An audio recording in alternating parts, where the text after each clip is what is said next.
Jy kan maar aansit. OK, dis lekker. So, dis goed om hier so in die Julie vakansie, bietjie in die huis van die Here bymekaar te kom en na sy woord toe te draai. En ek gaan net so bietjie kyk na die boek Jona. Soos ek nou gesê het, ek was geïnspireerd om hom 'n paar keer deur te lees en ek het hom seker maklik 3 keer deur gelees en net gaan sit en dink oor hom en bietjie in die agtergrond gaan rondkrap en julle ken my natuurlik, as ek 'n narratiewe storie soos Jona sien, daar is so baie om daar uit te preek. Laas keer toe Jaco gepreek het hy so goed gedoen daaruit en ek wou maar net bietjie gaan kyk daarna en ek het 'n massiewe groot narratief hier raak gesien soos ek altyd doen. En so my hoop vir julle vandag of wat kyk is dat julle saam met my kan vasbyt en kan sien wat ek sien. Ek gaan probeer soos 'n meesterbouer dit aan mekaar voeg sodat julle kan sien wat ek sien. Dit is net nie altyd maklik of moontlik nie, maar ek gaan my bes te doen.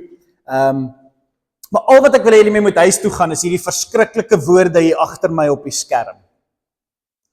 Dis die woorde wat die boek Jona sê en wat niemand ooit raak sien nie. Dis wat die profete in Israel vir Israel probeer sê en niemand raak sien nie. Dis wat die kerk se boodskap is in die wêreld nie raak sien nie en baie kerke nie besef nie. Wie is jou God?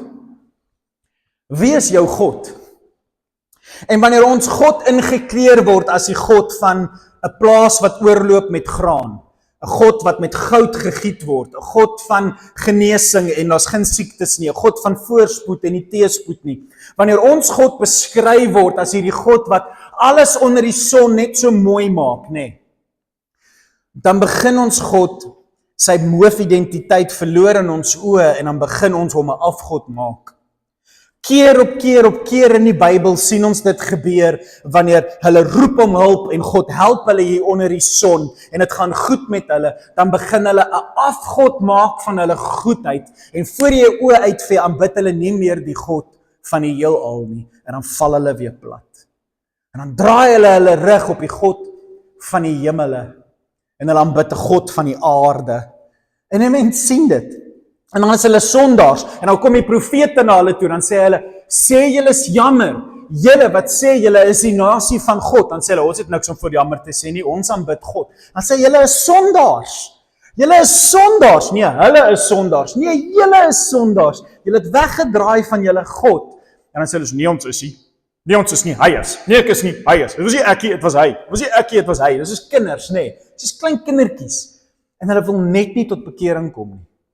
En dan draai God sy rug op hulle en straf hulle baie erg en dan kry hulle baie seer, tot hulle agterkom, ons is die sondaars. En dan sê hulle jammer vir hulle sonde. Dan kom hulle met tyd agter, God is die God van sondaars. God se naam is Jesus. Ek red sondaars. Dis wat God doen. As jy 'n sondaar beet kry in die wêreld, in jou werksplek, jy moet nie wegloop van hom af nie. As jy 'n kind van God is, moet jy na hom toe loop. God het kom sterf op die kruis vir sondaars. En so hy's die God, nie vir dies wat sukses behaal en alles reg doen nie. Inteendeel, sonder om dit te ver te vat dat julle my misverstaan of my gooi met iets. Julle moet probeer verstaan, hy's nie die God van heiliges nie, hy's die God van sondaars. Dis sy identiteit, dis wat hom so mooi maak, hy sien ons raak in ons ellende. En Jona se hele storie gaan daaroor. Dit is die hart van die hele storie Jona. Dis hoekom Jona een van die mooiste boeke in die Ou Testament is. Dis die ironiese boek in die Ou Testament. Dis 'n comedy. Dis die naaste wat jy in komiese lees sal kry in die Bybel. Na so 'n paar goed wat 'n profeet hier en daar sê. Soveel so dat toe ek op universiteit was in RAI, het ons Bybelkunde dosent, professor, ons oortuig of probeer oortuig dat Jona nie 'n ware karakter is nie. Hy was nie 'n ware mens nie, dis 'n narratief wat geskryf is deur iemand om 'n storie te vir jou te vertel, maar daar was nie regtig, hierdie ding het nie regtig gebeur nie, daar was nie regtig 'n vis en al hierdie goed nie. Baie van hierdie slim Bybelkenners sê Jona is nie 'n ware verhaal nie, dis 'n storie om te verstaan. Nou natuurlik stem nie ek of Jesus of die Bybel saam met dit nie, maar dis hoe snaaks hierdie boek is. Dit gaan uit sy pad uit om 'n grappie te maak, om vir jou te sê, hierdie is verregaande wat hier aangaan. Presies. Dis presies die waarheid. En ek wil hê julle moet dit vinnig saam met my raak sien vandag, dat wat in ons samelewing aangaan en soms in ons kerke aangaan, is verregaande, dis lagwekkend. Dis humoristies in sy natuur, en tog is dit waar. Toe Jesus sê die prostituie en die tollenaars en die bekende sondaars sal in die hemel kom voor julle wat so heilig is. Dit is lagwekkend om daaraan te dink, as jy verstaan 'n bietjie agtergrond het. So, wat ek vir julle wil oplig is Jonas se storie. Ek wil deur 3 fases vinnig met julle gaan. Nou Jonas se storie begin nie in die boek Jona nie. Jonas se storie begin in 2 Konings. Heel aan die einde van die storie, net so voordat hulle in ballingskap gaan. Onthou net vinnig weer eens, Israel is nou net 'n naam wat 10 stamme gevat het. Israel was 12 stamme, maar toe gaan hulle deur 'n egskeiding. Mamma en pappa skei. En mamma, wat Israel is, vat die meeste van pappa se goed, né? Okay, mamma kry die meeste in die egskeiding. 10 stamme. Sy vat die huis, sy vat die kar, sy vat alles soos 'n tornado en daar gat sy. 10 stamme. En hulle gaan na die noorde toe en hulle doen hulle eie ding. En 2 stamme in die suide, hulle noem hulle self Juda, Jode. Jode kom van Juda af. Hulle is in die suide. En die meeste van die profete wat jy lees in die Bybel, tel op en hulle is in die noorde, besig om te preek vir hierdie Israeliete, wat nou as Israel bekend staan, en hulle is so boos, hulle is so korrup, en God stuur waarskuwings na hulle toe. Een van hulle was die profeet Jona. Nou Jona preek in dieselfde tyd as Amos, hulle was mede-pastore, soos ek in die AGS pastoor, of ek in die NG Dominee, ons is in dieselfde dorp, ons is in dieselfde plek, ons het dieselfde boodskap basies. Dis Amos en Jona, en ek wil vir julle wys hoe hulle saam gepreek het, en tog 2 baie ander boodskappe gehad het. Ek tel die storie van Jona op, en ons moet vir Jona in 2 Konings 14. Luister net na hierdie mooi narratief. Jona se naam beteken duif. Dis dalk ironies en interessant vir jou. Wat is die teken van vrede? 'n Duif. Wat moes hulle uitstuur op Noag se ark? Wat het teruggekom met 'n takkie in sy mond? 'n Duif. Wat is met Jesus se doop? 'n Duif. Duif is vrede. Duif is weg van konflik. Duif is ek kom en bring restituisie. Ek kom bring vrede. Jona se naam beteken vrede. Duif. Dis belangrik om te verstaan, dit was Jona se boodskap. Hoe luister 'n bietjie hierna. Jerobeam die tweede, hy was die seun van Joas. Ek lees vir julle 2 Konings 14 vanaf vers 23 as jy, maar hier is die storie. Hy was die koning oor Israel. 10 stamme, bose mense, Samaritane, Jesus Samaritane, dit was Samaria was hulle hoofstad. Goue kalwe word daar gebou, Baal word daar aanbid. Dis regtig horrible mense, okay? Tydens die 15de regeringsjaar, okay, van Amas, seun van, okay. Jerobeam het 41 jaar in Samaria regeer. Samaria. Julle ken Jesus, né? Samaritaanse vrou, daar kom niks goed nie. Okay, mense wat nie regtig, okay, konflik met die suide. Rasisme en al daai tipe goed. Hoor nou mooi, hierdie koning, hy het gedoen wat verkeerd was vir die Here. Dis 'n belangrike sinnetjie. So ons praat hier van 'n koning, Jona bedien 'n koning, en die Bybel sê hierdie koning het alles gedoen wat verkeerd was vir die Here. Hy's 'n sondaar. Okay. Hy het nie die sondes van afgodery waarmee die vorige konings vir Israel verlei het, laat vaar nie. Hy's 'n sondaar. Jerobeam het die gebiede van Israel tussen Lebo Hamat, dis die noorde daarbo van Israel, as jy kyk na 'n kaart vandag, tot en met die see van die Jordaanvallei, dis die dooie see, verower. Stop nou 'n bietjie, want jy lees dit en jy weet nie waar daar staan nie. Hoor mooi die kerkgeskiedenis, hoor mooi die geskiedenis. So, hulle gaan na die noorde toe, en oral is daar stamme wat hierdie noordsit stamme onderdruk. Hulle is onderdruk deur Kanaaniete en Parasiete en Amalekiete en al hierdie goggetjies, né, wat hulle konstant hulle beeste kom steel oor die grens en hulle plase kom afbrand en met hulle dogters mors. Hulle word konstant aangeval deur hierdie tribes hier om hulle. En hulle word getuister deur hierdie mense. En hulle aantrou met hulle en hulle aanbid hulle gode en is 'n gemengery en 'n gekonkelry. En hulle sukkel om te boer, hulle sukkel om geld te maak, hulle sukkel om vooruit te gaan hier onder die son. En daarom aanbid hulle die God van die plaas en die God van die son en die God van die maan. Hulle soek net ergens vooruitgang. Hulle soek net iemand wat vir hulle sal aandag gee en sal sê, ons is lief vir jou. Hier's vir jou 'n bietjie geld, hier's vir jou 'n bietjie sukses, hier's vir jou 'n bietjie vooruitgang. En hulle gryp elke god aan wat dalk vir hulle so 'n bietjie vrede, 'n bietjie Jona, 'n bietjie vrede sal bring. Want hulle ken nie vrede nie. Hulle beklei met hulle broers in die suide en hulle beklei met al hierdie ander nasies, kulture, taalgroepe, velklere en hulle beklei. En toe ewe skielik hoor ons dat hierdie koning verower weer die land terug wat hulle vroeër gehaat het voor al die konflik en goed gebeur het met Salomo en die egskeiding. Hierdie bose koning wen al die land terug. En jy soos, okay, dis interessant, hy's boos, maar die Here gee vir hom oorwinning in al die oorlog wat hy verower. Lees die volgende sinnetjie.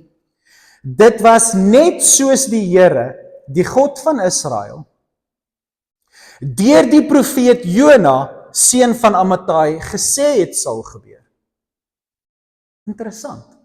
So Jona, die duif, stap na hierdie bose koning toe en sê, koning, dinge is nou chaos, maar so sê die Here, jy sal jou vyande oorwin, en jy sal al hierdie gebied weer een maak onder jou kroon, jy sal wen.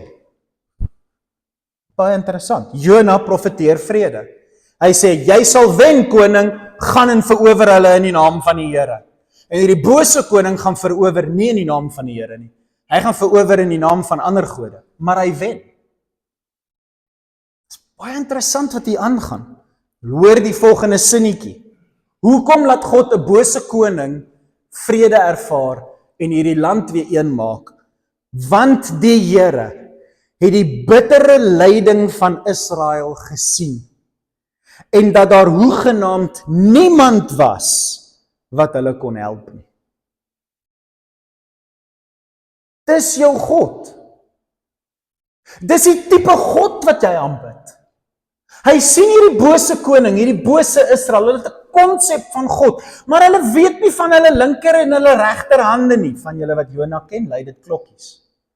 Hulle weet nie wat hulle linker en regterhande doen nie. Hulle is so die mekaar soos dronk weerluise. Hulle pa se pa het afgode aanbid. Hulle pa se pa het hulle vrouens geslaan. Hulle pa se pa het rondgeslaap en 2 of 3 vrouens gehad. Hulle is so die mekaar as seuns. Hulle weet nie eens wat liefde is nie. Hulle is so die mekaar, hulle weet nie wie God is en wie God nie is nie. Hulle is voosgeslaan deur generasie na generasie se leuns en valsheid. En God kyk na hierdie warmoel van Jode, Israeliete. En hy kry hulle so jammer, dat hy net vir hulle 'n bietjie vrede wil profeteer, en hy sê vir Jona, Jona gaan sê vir hulle, ek sal hulle laat wen. Hoekom? Want hulle het niemand wat vir hulle sal help, die arme goetjies. Iemand moet vir hulle omgee, maar hulle aanbid Baal. Ja. Hulle slaap rond. Ja. Iemand moet vir hulle omgee. Is dit nie? Daar moet 'n God wees wat omgee vir hulle. 'n Ware God. Ek gee hom vir julle. Sien my raak, ek gee om vir julle. Dit is so mooi. Hulle weet nie wie God is nie. Jona weet hulle is boos. En hy sien hoe God hulle gee wat hy profeteer. Jona is die hoofkarakter in hierdie storie. Jona sien hoe gee God om oor stikkende mense. Die Here het nog nie gesê dat hy die naam van Israel heeltemal sou uitwis op daai stadium nie. En daarom het hy hierdie bose koning Jerobeam, seun van Joas, gebruik om hulle te red. Daai is die storie van Jona. God het nog nie gesê hy gaan hierdie 10 stamme uitwis in ballingskap nie, soos hy later doen nie. Op daai stadium het hy dit nog nie gesê nie, so toe gebruik hy Jona om te sê, ek gaan maar hierdie koning gebruik om vir julle 'n bietjie vrede te bring. Draai terug na my toe in julle tyd van vrede. Dis die storie van Jona. Dit is baie interessant. Nou jy moet dit weet, want jy moet weet wie Jona is voor jy sy boek lees. Jy moet weet in watter dorp het Jona geleef, wat het Jona ervaar, die moeilikheid wat Jona beleef het, die profesie wat Jona geprofeteer het, die vrede wat Jona beleef het toe sy profesie waarkom, en hierdie bose koning maak hierdie hele noorde weer een volk wat in vrede leef, want hulle het oorwin, hulle het weer die landgebied een gemaak. Maar in dieselfde tyd, 2 jaar later, so 2 jaar nadat hierdie bose koning al sy oorlog gewen het, en hulle het een koninkryk weer in die noorde, en daar's vrede tot by die Dooie See. Ok, 2 jaar na hierdie profesie waargekom het van Jona, staan nog 'n profeet op, sy naam is Amos. Nou Amos is die heel eerste profeet wat 'n boek het. Hy's die eerste profeet wat 'n geskrif het. So, daar's ander profete, maar hy's die oudste profeet in die Bybel, gedokumenteerde profeet. Julle hoor wat ek sê. So dis nogal iets interessants om te onthou. Want Jona se boek kom na Amos en Jona se boeke gaan oor Jona. Amos is die eerste profeet wat 'n boek kry. En Amos profeteer in dieselfde tyd as Jona.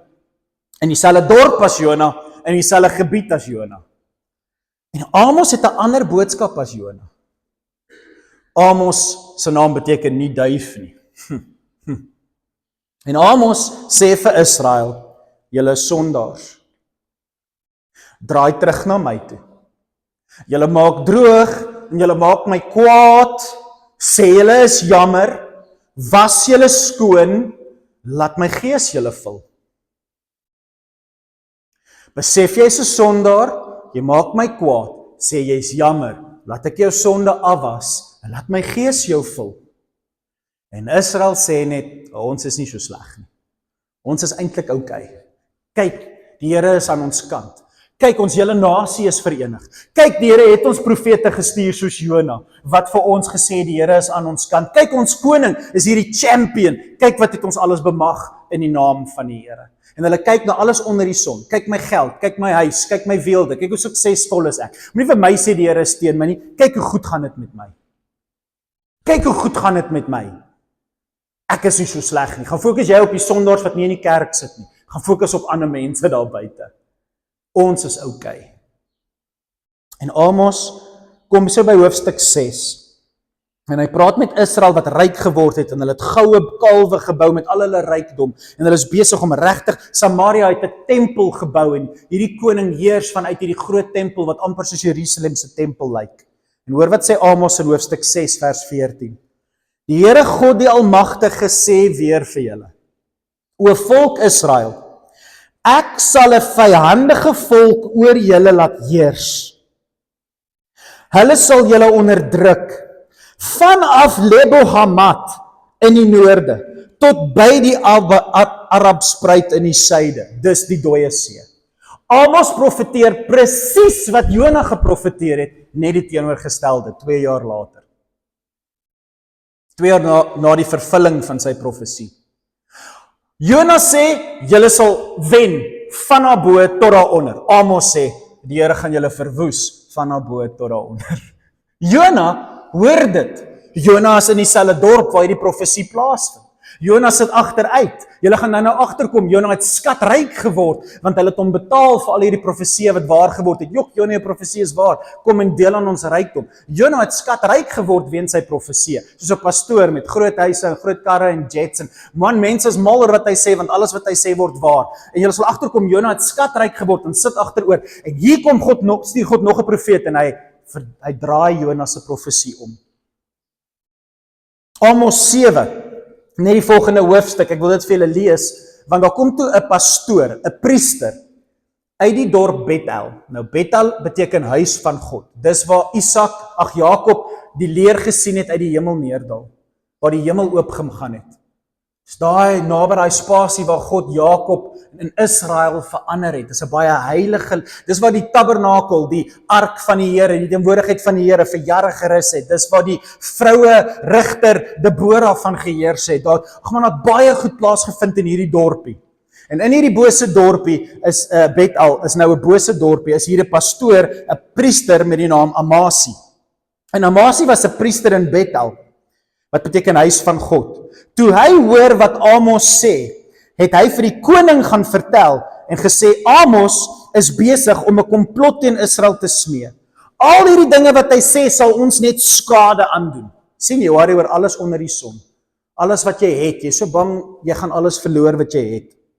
Amos het gesê, koning, Jerobeam, jy sal binnekort 'n gewelddadige dood sterf en Israel sal in ballingskap gaan. Julle sal uit julle land weggevoer word. So, okay, bly nou met my, geskiedenis.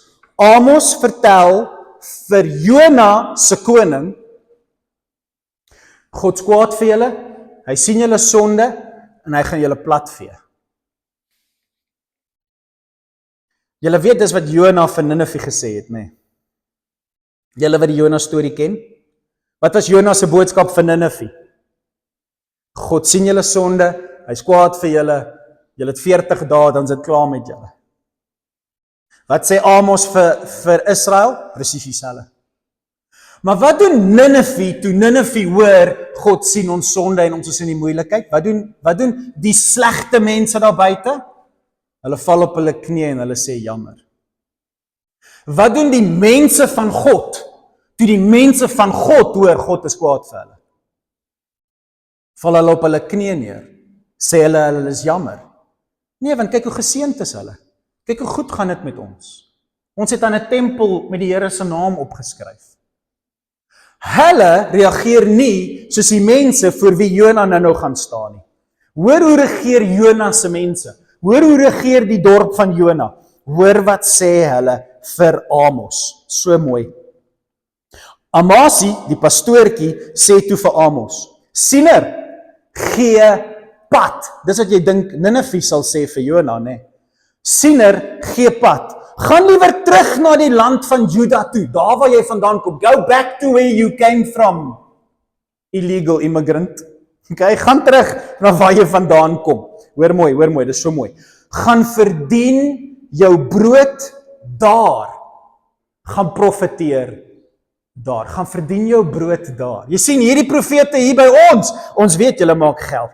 Ons weet as julle preek, dan word julle ryk. As julle regtig goed preek, dan haal ons beursies oop en ons betaal julle. As julle ons besighede profeteer en ons besighede is suksesvol en alles gaan goed en ons siektes val van ons lywe af, dan haal ons groot geld uit. Ons weet ons profete soos Jona het skatryk geword met hulle profeseë.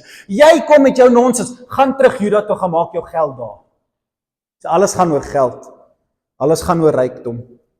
Hulle misverstaan alles. Gaan, verdien jou geld daar ander kant. Moenie langer hier in Bethel jou profeseë en jou boodskappe bring nie. Dit is ons koning se aanbiddingsplek en dit is die heiligdom van sy koninkryk. Jy mors hierso met ons godsdiens.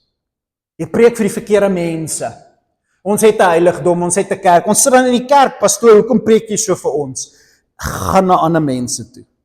Maar Amos het Amasi geantwoord en gesê, hy antwoord hierdie pastoortjie en hy sê, ek is nie 'n professionele profeet nie. Mooiste woorde ooit. Ek is nie 'n professionele pastoortjie soos jy nie. Ek is nie professioneel soos Jona nie. Ek is nie gekom om geld te kom vra nie. Ek is ook nie 'n seun van 'n profeet nie. Ek is maar net 'n skaapboer. Ek kan Angus hoor hierdie preekie preek. Hoor julle vir Angus? Ek's maar net 'n mielieboer. Ek's nie 'n professionele pastoor nie. Ek is maar net 'n skaapboer. En ek kweek wilde vye. Maar die Here het my geroep waar ek skape oppas en gesê, gaan na my volk Israel en profeteer vir hulle. Iemand moet vir hulle omgee. Iemand moet vir hulle lief wees. Iemand moet na hulle toe gaan en vir hulle die waarheid gaan vertel.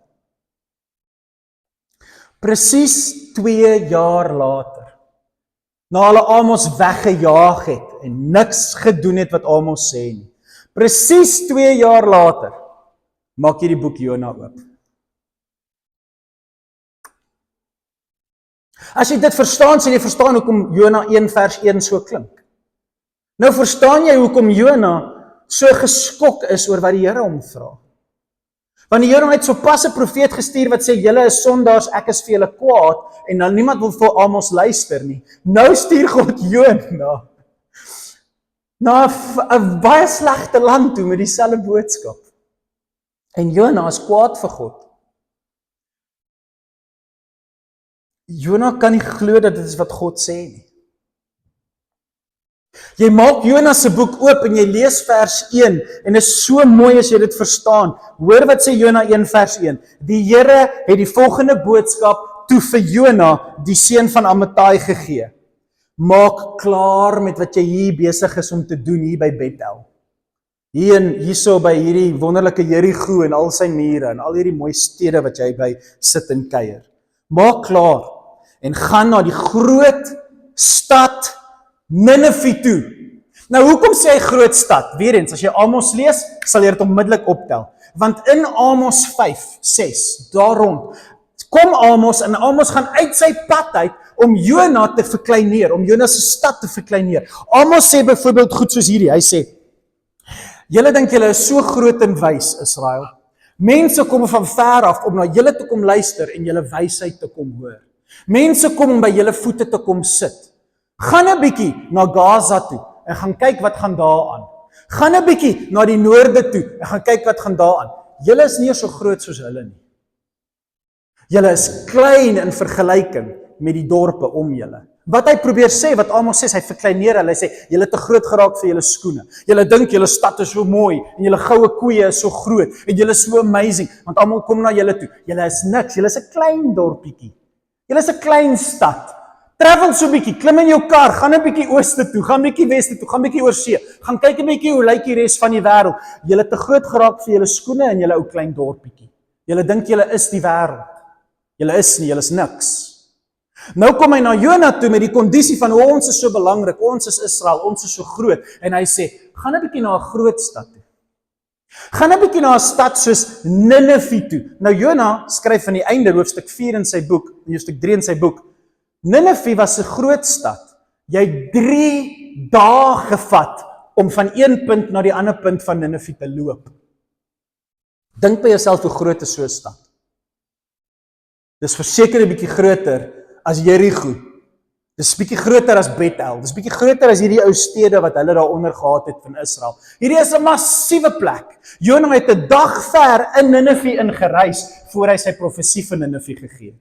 Hierdie is 'n massive plek met massive geboue. Gaan Google 'n bietjie die prentjies van wat ouens opgegrou het en wat hulle dink hierdie plek Ninive soos gelyk het. Ninive is in Irak. Dit van die goed is vandag nog daar as jy soontoe wil gaan in Mosul in Irak. Van die goed is nog opgegrou van Ninive en staan nog steeds tot vandag toe daar. In elk geval hierdie bose land Irak is waar Ninive is. Hy sê gaan 'n bietjie na Irak toe. Gaan daar na daai bose plek toe waar God glad nie raak gesien kan word nie. Praat ernstig met hulle want ek het hulle slegte lewenswyse raak gesien. Woord vir woord wat Amos sê. Dis wat Amos gesê het vir hulle. Ek sien julle slegte dade raak. Maar Jona het in die teenoorgestelde rigting gegaan om van die Here af weg te kom. Hy's 'n God van sondaars. En as jy dink jy is nie meer 'n sondaar nie en jy sit terug en jy dink alles is net lekker, dan gaan hy jou stuur na 'n paar sondaars toe. Want God wil hê jy moet raak sien, hy is die God van 'n baie spesifieke groep. Die groep wat weet hulle is sondaars. Hy is nie die God van mense wat dink hulle het nie 'n redder nodig nie. Daarom raak Jesus so kwaad vir die Fariseërs. Want hulle dink nie hulle het 'n redder nodig nie. Hy sê julle God is die duiwel. Julle pa is die duiwel. Want die God van die heelal is die God van sondaars en julle sê nie julle is sondaars nie. Julle sê julle het nie sonde nie. Julle het nie 'n redder nodig nie. Daarom is julle pa die duiwel.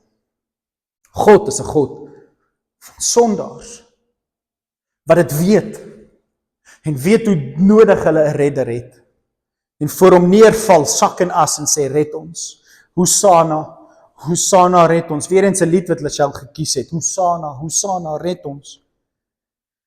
En so hy stuur Jona, omdat hy Jona lief het, en Jona wil terugstuur Israel toe, want hulle het gehou van Jona. Hy wil Jona gaan wys hoe lyk dit, wanneer 'n ander volk doen wat Israel moet doen. Hy wil vir Jona 'n voorbeeld gaan wys van bekering, want Jona, ek weet nie meer wat bekering is nie. En omdat God Israel so lief het, stuur hy Jona na 'n plek toe, en hy berei hulle voor om te doen wat hy wil hê sy mense moet doen. Hy sê, gaan kyk 'n bietjie hoe lyk dit as mense weet wie ek is, maar Jona wou nie, hy het geweet wat gaan gebeur, en hy was nie lus vir dit nie. Daar het hy 'n skip gekry wat Tarsus toe sou gaan. Waar's Tarsus? Die verste hawe van Israel af wat jy kan kry. Julle wat kaarte ken, Spanje, die suide van Spanje. Dis Tarsus. Letterlik die verste kaartjie en die duurste kaartjie wat hy kon bekostig. Dis soos om van Belito af al die pad. Ek wonder wat is die verste in die ooste waar jy kan gaan. Miskien moet ek Dinsdag op 'n vliegtuig klim en vir julle gaan vertel hoe lyk dit. Okay, waartoe gaan ons? Ja, exactly, Jona. Ons is Jona. Ek gaan Dinsdag op 'n vliegtuig klim en ergens in die ooste. Jona gaan na die weste toe. ek gaan Dinsdag na die ooste toe. Jona gaan so ver weg van God af soos wat hy kan kom, na 'n goddelose en verlate plek, soos ek Dinsdag na toe gaan. En dis presies wat hier plaasvind. En weet jy hoeveel geld het dit gekos? En die Bybel wil hê jy moet weet hoe duur hierdie was. Hy het 'n kaartjie gekoop. Hoekom staan dit in die Bybel? Want die Here wil jou aandag rig en vir jou sê, hierdie was nie verniet nie, hoor. Hierdie is 'n pastoortjie, 'n profeet met baie geld. Geld om te mors. Hy sal eerder in plek om 500 myl, wat is kilometer, soontoe te gaan, sal hy 2500 kilometer soontoe gaan. Hy sal geld spandeer, maar hy sal nie sê hy's jammer nie. Hy sal geld vir 'n kerk gee, hy sal 'n kinderhuis bou, hy sal iets met sy geld doen om mooi te lyk, hy wil net wegkom van die God van sondaars af. Hy sal nie jammer sê nie. Ek sal nie jammer sê nie. Ek sal wegkom van die God wat wil hê ek moet jammer sê. Dis die arrogansie van 'n Christen, wat nie besef wie sy God is nie. En hy koop 'n kaartjie en gaan na die verste plek toe. Jona het gehoop dat as hy 'n westerlike rigting ingaan, hy van die Here af sou wegkom. Oh my goodness. Waar sal ek gaan om van die Here af weg te kom, skryf Dawid. Jona het dit goed geken. Jona het net vergeet. Sal ek na die hoogstes toe gaan, U is daar. Gaan ek na die put van die hel, U is daar. Waar kan ek gaan om van God af weg te kruip? Dis hoekom hierdie storie geskryf is, want God wil hê jy moet raak sien. Christen, jy kan nie weghardloop van die God se identiteit en dis sy hoofidentiteit nie. Kom tot bekering, sê jy's jammer. Bekeer jouself van jou sonde. Laat hy jou skoon was en leef. Jona gaan aan, hy sê, tydens die vaart het die Here skielik 'n sterk wind oor die see laat opkom en daar het 'n ewige storm ontstaan. 'n Gedreig om die skip te laat sink. God gaan die skip verwoes. Ek gaan Israel verwoes. Ek gaan Ninive verwoes. Ek gaan die skip verwoes. En God gaan die skip laat sink. Nou hier is die ironie. Ek gaan nie die hele boek Jona bespreek nie, ek wil net die eerste 2 hoofstukke, maar hoor hoe mooi is hierdie. Uit vrees vir hulle lewens het Jona op sy knieë neergesak en gesê, Here, ek is jammer, moenie hierdie skip sink nie. Ek is jammer, Here, sak en as, ek bekeer myself, ek sal terug gaan Israel toe en vir hulle sê, hulle moet na Amos luister. Ek is so jammer, Here. Nee? Uit vrees vir Jona se lewe sê Jona hy's jammer, nee? Wat doen Ninive? Ninive uit vrees vir hulle lewens sê vir God hulle is jammer. Wie's die een wat uit vrees vir hulle lewens jammer sê in die storie van Jona?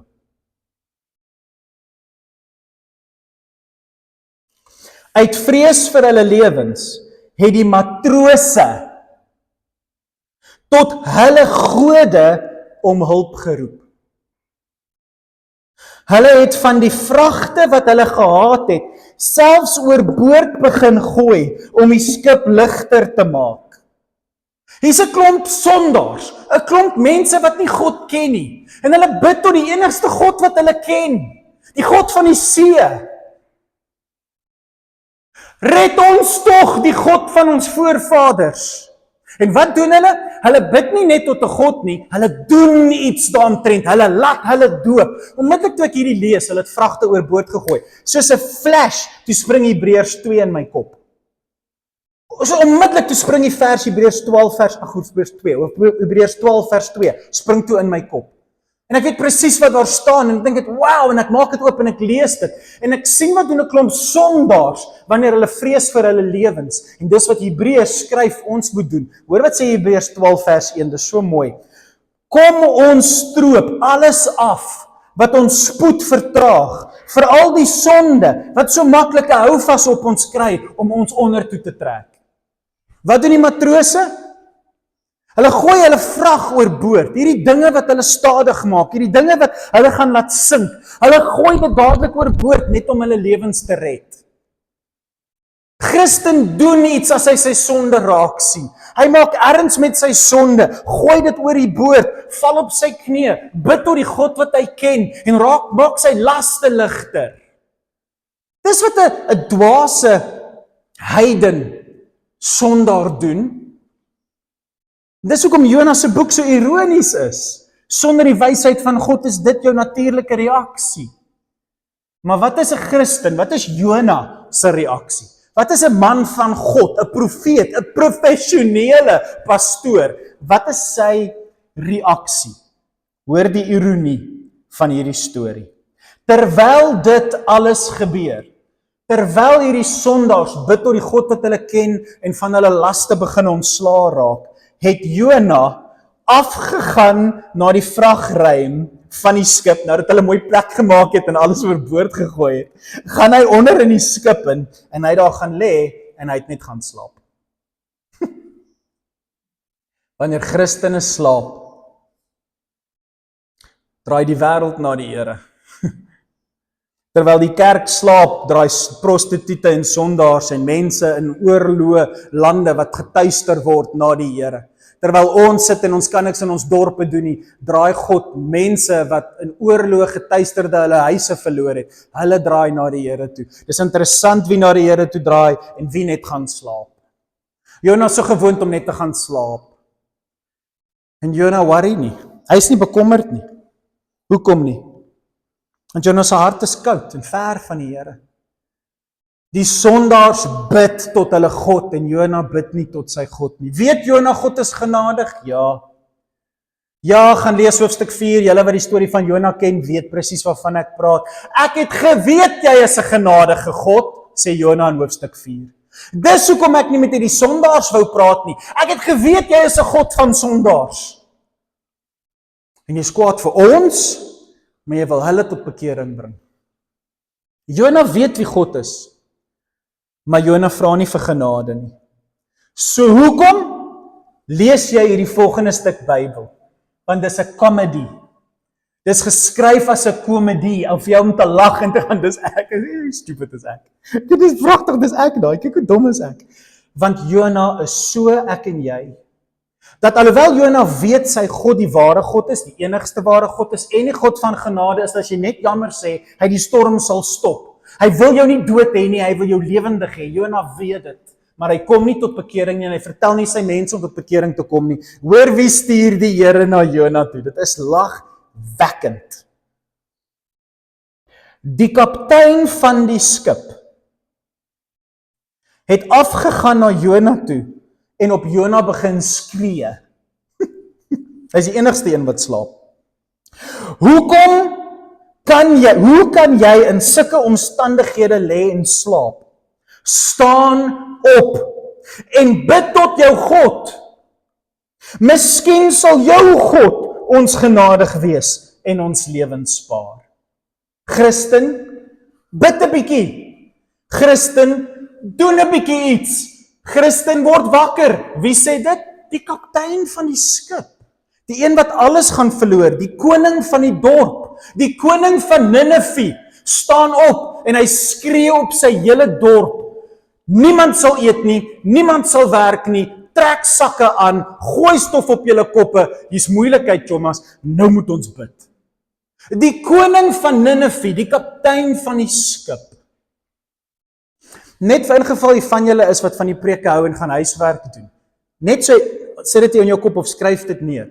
Gaan lees Jona 1 se eerste 10 verse en gaan lees Jona 3 se eerste 10 verse en jy kan hulle bo op mekaar sit, woord vir woord amper. Konsep vir konsep. Vers 1, vers 1, vers 2, vers 2, vers 3, vers 3, vers 4, vers 4, vers 5, vers 5. It's beautiful.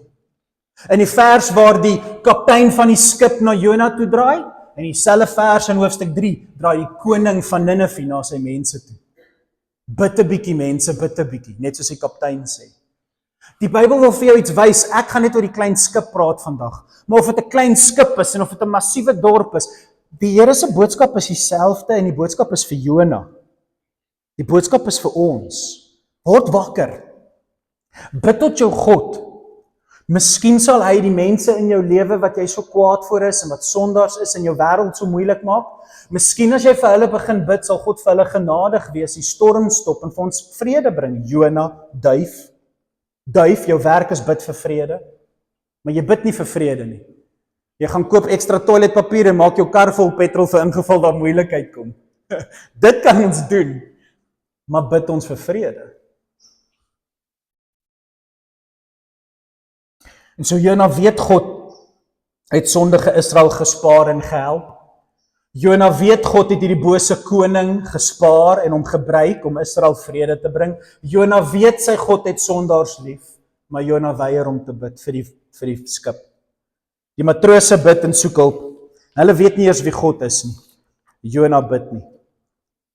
Jona 1 vers 8.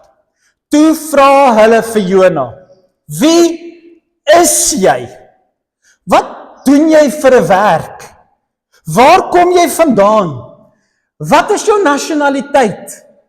Christen, wie is jy? Hulle vra jou vrae. Hoekom is jy soos jy is?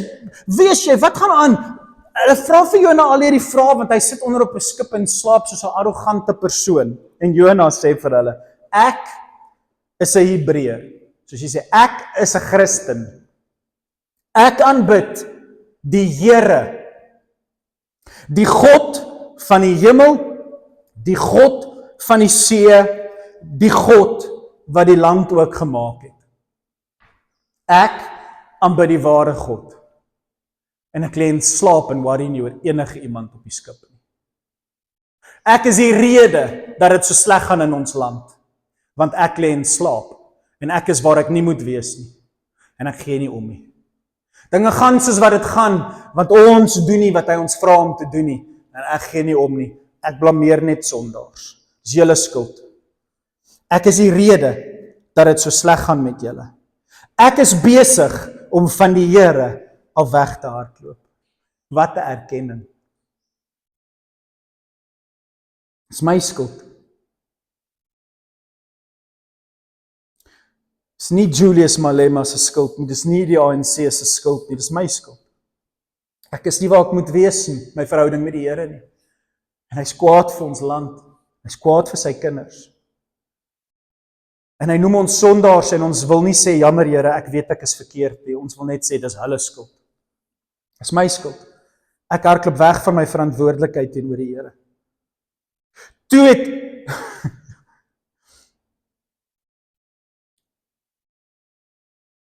het 'n groot vrees hierdie klomp sondaars, matrose beet gegryp. En hulle het uitgeroep tot Jona. Hoekom doen jy dit? Hoekom doen jy dit? As jy die God aanbid wat mense hel toe stuur wat nie na Jesus toe draai nie. Hoekom vertel jy nie vir meer mense van Jesus nie? As jy dit genuine glo dat die antwoord vir Suid-Afrika Jesus Christus is, hoekom vertel jy nie vir meer mense van Jesus Christus nie? Hoekom doen jy dit? Hoekom hou jy hom vir jouself? Hoekom bou jy jou kerke groter en mooier en maak jou lewe ryk? Jy weet om besigheid te doen want jy lees die Bybel en die Bybel gee vir jou wysheid en jy hou al jou skatte vir jouself en jy help nie mense om jou nie. Hoekom doen jy dit? Hulle het so bang geraak toe hulle besef God is kwaad vir hierdie hele skip want jy sit met 'n man wat weet wat reg is en dit nie doen nie en dit maak God kwaad en nou gaan ons die prys betaal as gevolg van jou sonde. God straf nie die boot want die matrose aanbid vir Baal nie. God straf die boot want Jona aanbid die lewende God. En hy slaap. En hy hardloop weg van sy verantwoordelikheid af. En hulle besef dit in hulle dwaasheid. Jona besef dit nie, hulle besef dit.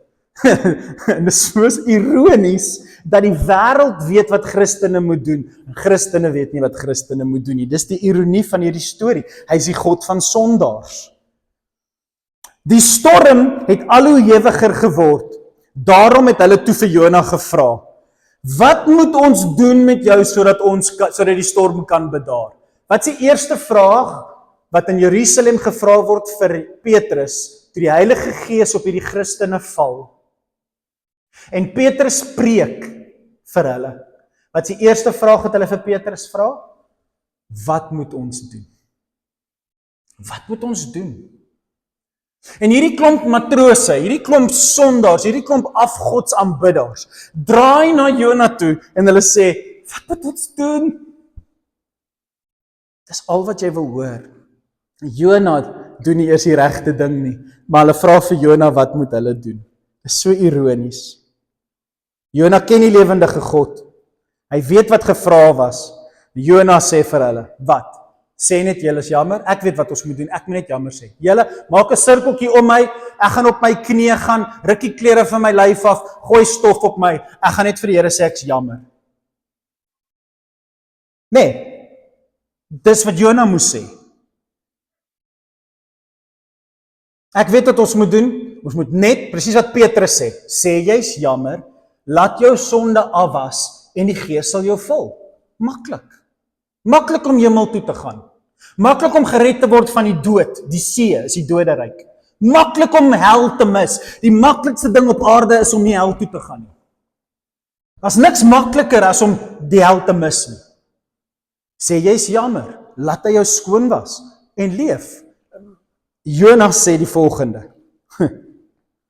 Gooi my in die see. Gooi my in die see. Offer my. Offer my. Offers. Menslike offers. Het God al ooit gevra, buiten vir die voorbeeld van Jesus Christus vir Abraham, die vader van geloof, het al ooit gevra dat iemand geoffer moet word? Het die God van die heelal al ooit vir jou offers gevra?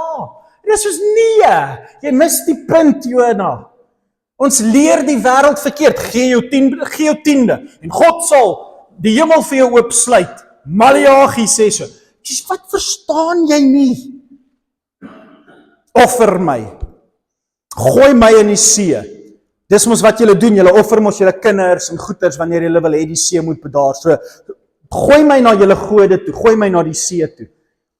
Wanneer Christene nie weet wat die evangelie is, gaan dinge so seer word, dat selfs die wêreld weet wanneer ons jok. Die wêreld weet wanneer ons vir hulle jok, en daarom kom hulle soms nie kerk toe nie, want hulle weet hulle gaan voor gejok word, want selfs die matrose weet dis nie die antwoord nie.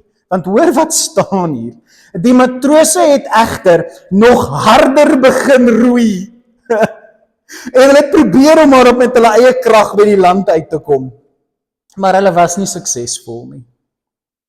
Die see het net al hoe meer onstuimiger geword. God het net die storm erger gemaak. Want Jona het nie tot bekering gekom nie. En so God maak die storm net erger, en mense se pogings, en mense se eie godsdiens, en hoe hulle probeer om dinge reg te maak, dit werk net nie. Alles wat jy probeer, die besigheid wat jy probeer bou, alles wat jy probeer doen, dit gaan nie werk nie. Dit gaan nie werk as dit jou fokus is nie. Kom eers tot bekering. En eventueel kom hulle agter, hulle kan niks doen nie. En alhoewel hulle weier om iets immoreel te doen, soos Jona vir hulle sê hulle moet doen, draai hulle terug. Hulle roep toe, julle hierdie, ek's amper klaar, hierdie is so mooi, julle moet hierdie ironie verstaan, julle moet verstaan wat hier gebeur. Die matrose, nie Jona nie, die matrose draai toe na die Here, die hoofletters, H-E-R-E, alles hoofletters, dit is die Here se naam wat daar staan. Dis nie Elohim nie, dis nie God nie, dis nie Here nie, dis die naam wat God vir Moses gegee het. Hulle draai na die enigste lewendige God toe, en hulle bid nou vir die eerste keer na die God van Moses, die God van Abraham. Hulle draai soontoe na daai God, hulle noem daai God op sy naam.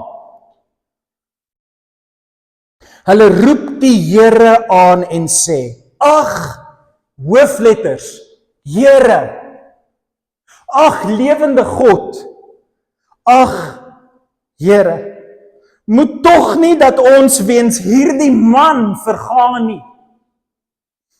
Moenie laat ons weens die swak predikante en swak kerke en swak Christene en mense daar buite wat sê ek is 'n Christen, en dan doen jy besigheid met hulle en dan steek hy Christen jou in die rug. Moenie laat ons weens hierdie mense verlore gaan nie. Moenie hierdie land straf as gevolg van die feit dat ons nie na ons Vader toe wil terugdraai nie. Here, moenie ons straf as gevolg van hierdie man nie. Ons weet nie van ons linker en regterhand nie, ons het nie geweet wie U is nie. Ons hoor nou die eerste keer van hierdie lewendige God by Jona. Ons ken U glad nie, ons is nie Jode nie. Ons sit nie in 'n kerk elke Sondag nie. My pa het nooit kerk toe gegaan nie, hoekom sou ek kerk toe gaan? So moenie as gevolg van die feit dat U vir hulle kwaad is, vir ons kwaad wees nie. Vergewe ons, ons weet nie wat ons doen nie.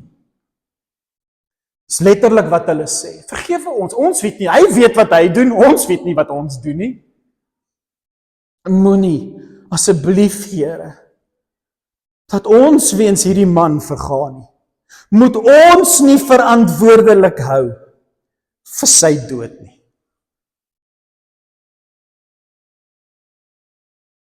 Here, laat U doen wat U wil. Laat U wil geskied. U moet nou maar doen wat U wil.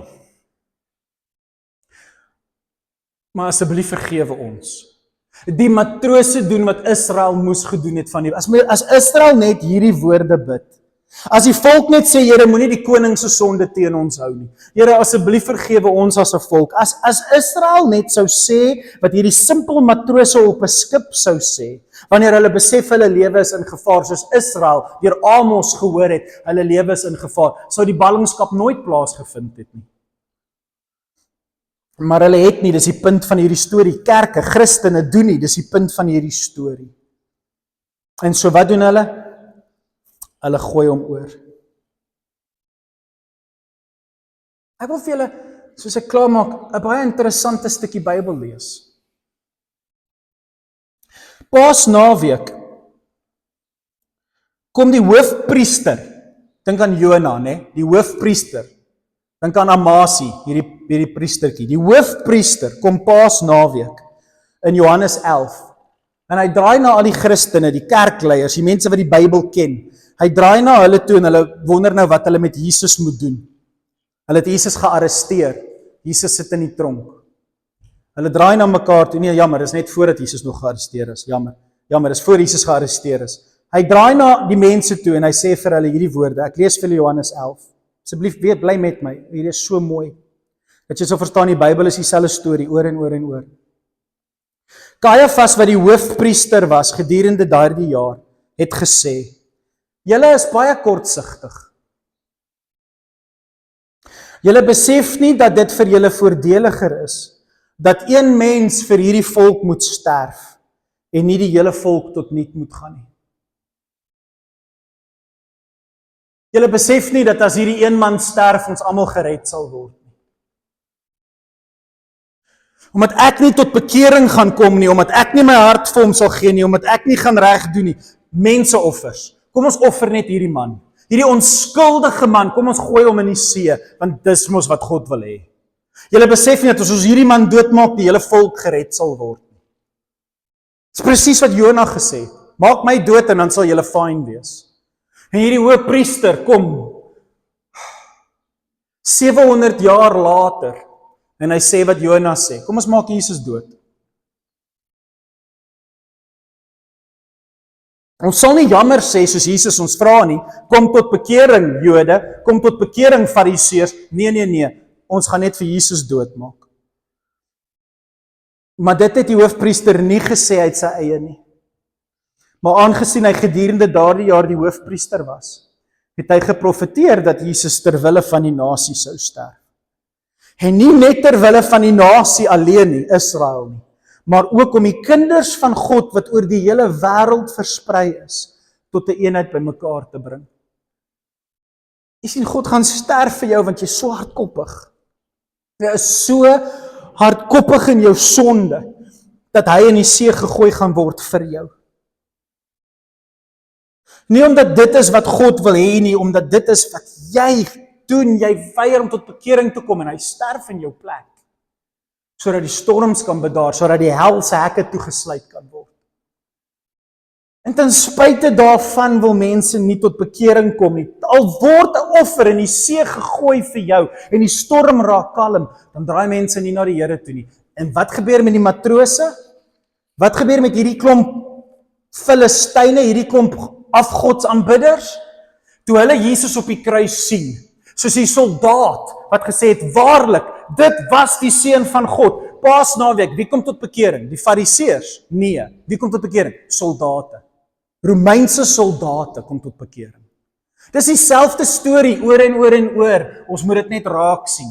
Wie kom tot bekering op Paasnaweek? Romeinse soldate en 'n krimineel op die kruis. Wie kom tot bekering in die storie van Jona? Vers 15. Toe het die matrose Jona opgetel en in die see gegooi. Hoekom moes hulle hom optel? Want die bloed van Jona moes op hulle hande wees. Ons het Jesus doodgemaak. Hy is ons offer. Ons het hom gekruisig. Die onstuimige see het dadelik kalm geword. Groot vrees vir die Here het die matrose weer aangegryp. Hoor wat doen hulle? Hulle het 'n offer gebring vir die Here en 'n belofte gemaak om die Here vir altyd te dien. Wie kom tot bekering? Die manne op die skip. Nie Israel nie en nie Jona nie. Die sondaars kom tot bekering op die skip. Want hulle sien Jesus raak. Maar Jona, hy sterf. Want 'n groot vis het Jona kom insluk. En vir 3 dae en 3 nagte was hy in die maag van die dood. Gaan lees hoofstuk 2. Ek gaan nie tyd ek wou fokus op hoofstuk 1. Gaan lees hoofstuk 2. Ons weet Jona is nie fisies dood nie, maar elke liewe woord wat Jona gebruik is die woord vir dood. Hy's dood. Jona is dood. Hy's in die maag van die dood, omring deur die dood. Hy het nie asem nie, hy's dood, dood, dood. En Jona is soos Israel in ballingskap. Hy's dood. Want hy weier om tot bekering te kom. Hel is die maag van die vis. Jona gaan hel toe. Gaan lees Jona se gedig, dis wat Jona sê. Ek is in Sheol, hel, doderyk. Ek is in die doderyk. Dis waantoe mense gaan wat nie tot bekering kom nie. Israel gaan hel toe. Jona gaan hel toe.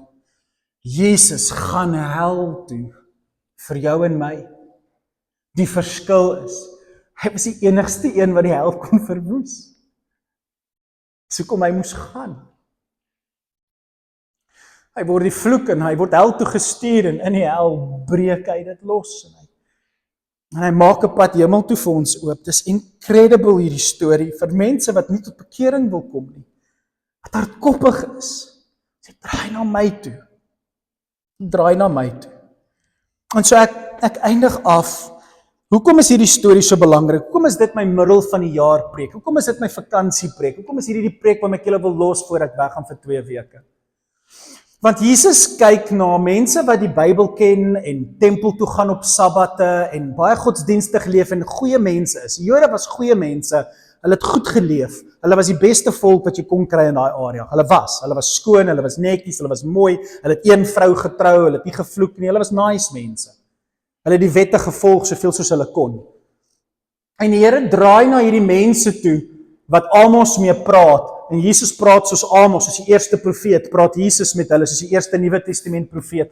En hy draai na hulle toe en hy sê vir hulle, julle is sondaars, Matteus 12, julle is sondaars, kom tot bekering. En die Israel draai na Jesus toe en sê vir Jesus, wie is jy om vir ons te sê ons is sondaars? Wie is jy om te sê ons moet tot bekering kom? Ons is Jode, ons dien die Here van Abraham, ons is goeie mense. Wie dink jy is jy? Gaan terug na waar jy vandaan kom, Nasaret. Gaan na Nasaret toe, seun van Josef. As jy dan God is, gee vir ons 'n wonderwerk. Laat die kanker afval. Seën my besigheid. Doen 'n bietjie iets vir my, sodat ek kan sien jy is wie jy sê jy is. Seën 'n bietjie alles wat hier om my aangaan, sodat ek na jou toe kan draai. Ek sal tot bekering kom as jy my seën. Ja. Dis presies wat Matteus 12 oorgaan. En dan stop Jesus hier in die middel, soos hulle arrogant vir Jesus sê, seën my so 'n bietjie, doen 'n bietjie iets vir ons. En Jesus draai na hulle toe en hy sê vir hulle, dit is net slegte en goddelose mense wat vir 'n wonderteken vra. Ninive het nie vir 'n wonderteken van Jona gevra nie. Ninive het net geglo. Die matrose het nie vir 'n wonderteken gevra nie. Hulle het net geglo. Die enigste teken wat ek vir julle wat onder op 'n boot lê en slaap sal gee, is die teken van die profeet Jona. Julle is Jona. Dis julle teken. Ek het die sondaars lief. Ek gaan my rug op julle draai en ek gaan dit draai na sondaars toe. As julle nie afreken met die sonde wat onder my neus is nie, dan is Jona julle teken. Julle gaan in 'n vis beland. Net soos Jona vir 3 dae en 3 nagte in die maag van 'n groot vis was, sal julle my sien. Julle sal sien hoe ek vir 3 nagte en 3 dae in die hart van die aarde sal wees. En die mense van Ninive, gaan lees hoofstuk 3, en die mense van Ninive, Jesus is nog aan die praat hierso, sal op daai oordeelsdag, wanneer julle uit die maag van 'n vis gespoeg word, uit die hel uit opstaan, wanneer julle uit die hel uit opstaan, sal die mense van Ninive, wat nie deur daai vis ingesluk was nie, sal die mense van Ninive op die oordeelsdag, saam met julle mense vandag opstaan, en teen julle getuig. Ons het jammer gesê, hulle het nie. Hulle het tog op die grond van Jona se prediking tot inkeer gekom. Iemand, baie belangriker as Jona, is nou hier by julle, en tog wil julle nie tot inkeer kom nie. Julle, oppas vir kerke, wat jou besigheid wil seën, en jou kanker wil laat afval, en jou huwelik net wil red, kom eers tot inkeer. Want die enigste teken wat jy by God sal kry, is daai teken. En as jy dit nie verstaan nie, dan dien jy 'n ander God. Dan dien jy 'n ander God. Hou op met jou sonde. Hou op verskonings uitdink om terug te val na jou ou gewoontes toe. Hou op.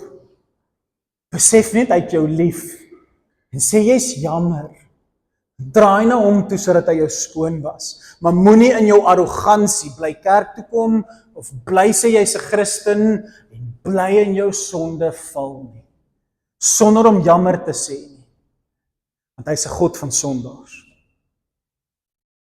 Jesus het kom sterf vir mense wat weet hoe om jammer te sê. Sê jy's jammer. Sê jy's jammer. En so gaan lees dit. Ek daag julle uit. Gaan lees hoofstuk 1 en hoofstuk 3 saam. Ek daag jou uit om te sien hoe God nou net hierdie storie vat en dit dupliseer in 'n massiewe groot stad. Of dit nou 'n klein skip is, dis jou huis by the way. Jou huis is die skip. En of dit ons dorp Belito of ons land Suid-Afrika is, 'n baie groot stad, 3 dae soos Suid-Afrika. Dit maak nie vir God saak nie. Want God red. En of dit 'n klein huisgesinnetjie is, en of dit 'n massiewe groot dorp of land is, God red in sekondes. Vir God maak dit nie saak hoe moeilik en kompleks die situasie is nie.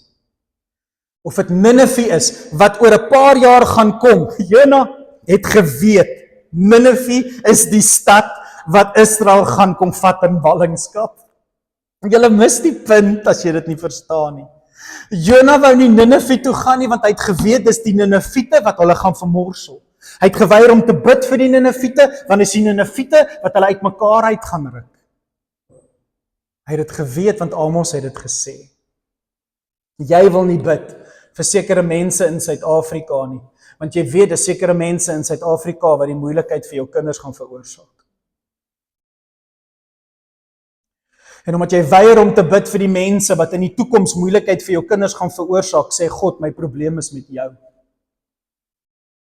Want ek kan daai mense wat vir jou kinders probleme laat veroorsaak in 'n sekond tot bekering bring as ek wil, maar my fokus is op jou. Kom tot bekering. Kom tot bekering. Sê jy's jammer. Draai weg van jou sonde en doen wat ek jou vra om te doen. Ek is jou God. Jy is 'n sondaar. En ek is 'n God van sondaars. Ek sal jou vergewe. Jona het geweet God is vinnig om te vergewe. Ek weet hy is 'n God wat vinnig vergewe. Maar ons wou nie jammer sê nie. En toe vergewe u maar daai sondaars. Die boek Jona eindig sonder dat Jona ooit jammer sê. Die boek Jona eindig sonder dat Jona ooit jammer sê. Leefgemeente, moenie laat ons so eindig nie. Moenie jou storie eindig soos Jona nie. Jona is jou teken. Jona is jou teken. Dis die enigste teken wat Jesus jou sal gee. Jona is jou teken. Jesus het gaan sterf, sodat jy kan leef, en dat jy kan jammer sê. Kom ons bid saam. Ons hemelse Vader, hier in die middel van die jaar, wanneer die jaar swaar raak en moeg raak, en die tweede helfte is altyd vinniger as die eerste helfte, en kyk, die eerste helfte is al klaar. En as ons weer ons oë uitvee, dan is ons studente klaar met hulle eerste jaar, en ons is 'n jaar ouer, en alles vlieg net so vinnig verby ons. En so Here, ek roep almal wat vanoggend hier bymekaar sit, of luister hierna, tot 'n boodskap van Jona, die enigste teken wat Jesus vir mense gegee het, wat sê ons glo in God. Kom tot bekering. Wanneer laas was jy op jou knieë, en het jy na die kruis toe gedraai en gesê, dankie dat U in die maag van die vis was vir my, sodat ek nie oorboord gegooi hoef te word nie. Dankie dat Jesus die woede van God gekalmeer het en ek nou die reg het om in sy teenwoordigheid in te stap en net te sê, ek is jammer, vergewe my. Ek weet U sal my vergewe, want dit is die God wat ek dien, die God van sondaars. En ek is 'n hoofsondaar. My sonde staan voor my. My vrou sien my sonde. My kinders sien my sonde. Ek weet wat ek doen is verkeerd. En Here, ek het arrogant begin raak en begin dit ignoreer en maak asof ek nie so sleg is nie. En vandag maak ek klaar met daai arrogansie.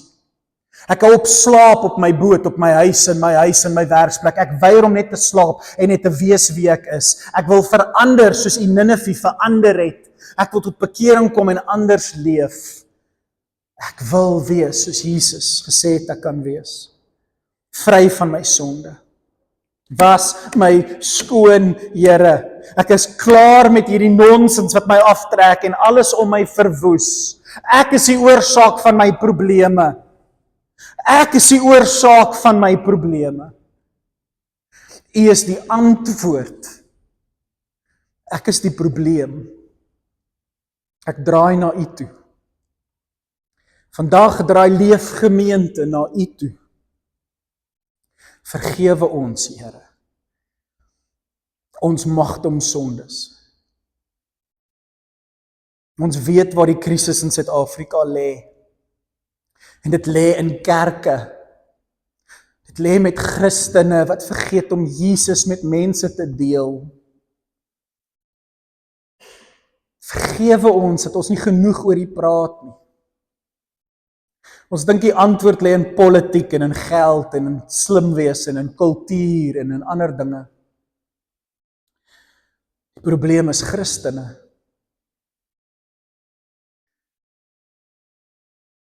Wat nie op Jesus fokus nie. En so dankie daarvoor. Ons prys U. Ons loof U dat dit die eenvoud van die evangelie is. Dat matrose dit kan raak sien en Ninive dit kan raak sien en 'n soldaat by die kruis dit kan raak sien.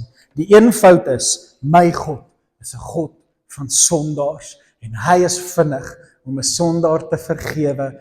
Ons moet net jammer sê. Dankie daarvoor, Here. Mag ons stoei met hierdie boodskap in die week wat kom.